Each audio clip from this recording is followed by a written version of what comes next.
মানবাধিকার সংস্থা তারা কি অন্ধ না কানা নাকি আমি জানি না।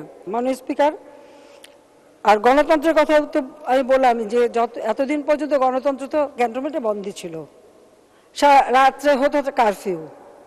আওয়ামী লীগ সরকার গঠন করার পরই জনগণের গণতান্ত্রিক অধিকার জনগণের হাতে ফিরে এসেছে। জনগণ আমাদের ভোট দিচ্ছে, আমরা জয়ী হচ্ছি।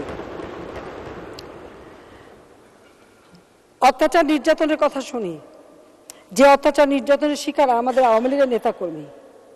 আমাদের কোন নেতা এখানে বাকি আছে জিয়ার আমলে, এরশাদের আমলে, খালেদা জিয়ার আমলে অত্যাচারিত না হয়েছে? অপারেশন ক্লিন হার্টের নামে মানুষ হত্যা করা, এই র্যাব দিয়ে আমাদের নেতাকর্মী হত্যা করা। ঢাকা সিটি কর্পোরেশন নির্বাচন হয়েছিল, সেই নির্বাচনে গুলি করে আমাদের 9 জন নেতাকর্মীকে হত্যা করেছিল।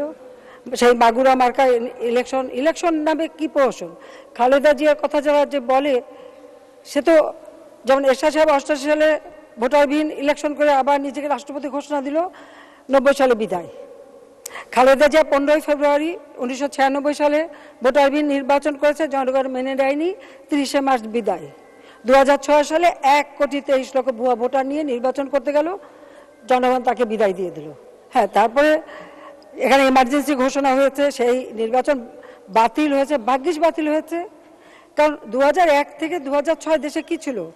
63টা জেলায় বোমা হয় একই সাথে, 500 জায়গায় বোমা, গ্রেনেড, গুলি, সেখানে নানা ধরনের সন্ত্রাসী কার্যকলাপ।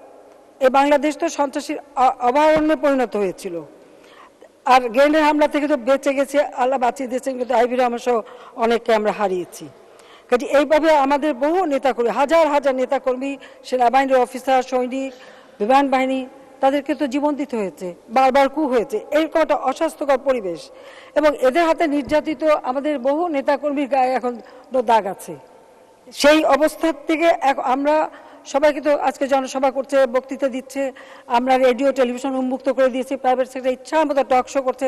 কই, আমরা তো কারো মুখ চিপে ধরছি না, গলা চিপে ধরছি না, যে যা খুশি বলতে পারে বলুক। আমরা রাষ্ট্র চালাচ্ছি, জনগণের কল্যাণে কাজ করছি, আমরা সেটা করে যাচ্ছি। এই যে এখানে মতি আপা আছে, তার উপরেও তো হামলা করেছে, শাহর আপা তার উপর হামলা করেছে। এরকম তো বহু কিছু আমাদের হচ্ছে, যে জঙ্গিবাদ, জেএমবি, হরকাতুল জিয়াদ, বাংলা ভাই ইত্যাদি সৃষ্টি করে সারা দেশটাকে একটা সন্ত্রাসের অভয়ারণ্যে পরিণত করেছিল। সেখান থেকে তো আমরা অন্তত দেশকে ফিরিয়ে আনতে পেরেছি। এরপর আবার শুরু হলো অগ্নি সন্ত্রাস, মানুষ পুড়িয়ে মারা। এই বিএনপির গণতন্ত্র আর মানবাধিকার কথা শুনলে এটি জিজ্ঞেস করি যে, আমি জানি না যারা মানবাধিকার সংস্থা তারা কি অন্ধ না কানা নাকি আমি জানি না। যেভাবে অগ্নি সন্ত্রাস করে বাসের মধ্যে জ্যান্ত পুড়িয়ে মানুষ মারা, প্রায় 3,800 মানুষকে হত্যা করেছে, গাড়ি পুড়িয়েছে, লঞ্চ পুড়িয়েছে, বাস পুড়িয়েছে, কি না করেছে। সেই 2013, 2014, 2015, বেশি দিন যাওয়া লাগবে না, 2023 সালে অক্টোবর, 28 অক্টোবর পুলিশ হত্যা থেকে শুরু করে কি না হত্যা করেছে, আগুন দিয়ে বিদ্যুৎ কেন্দ্র থেকে শুরু করে সব পুড়িয়েছে।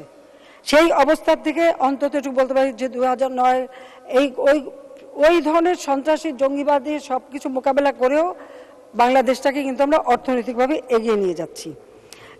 এই জন্য যে দেশের মানুষের ভাগ্যটা পরিবর্তন করবার জন্য আমরা কাজ করে যাচ্ছি।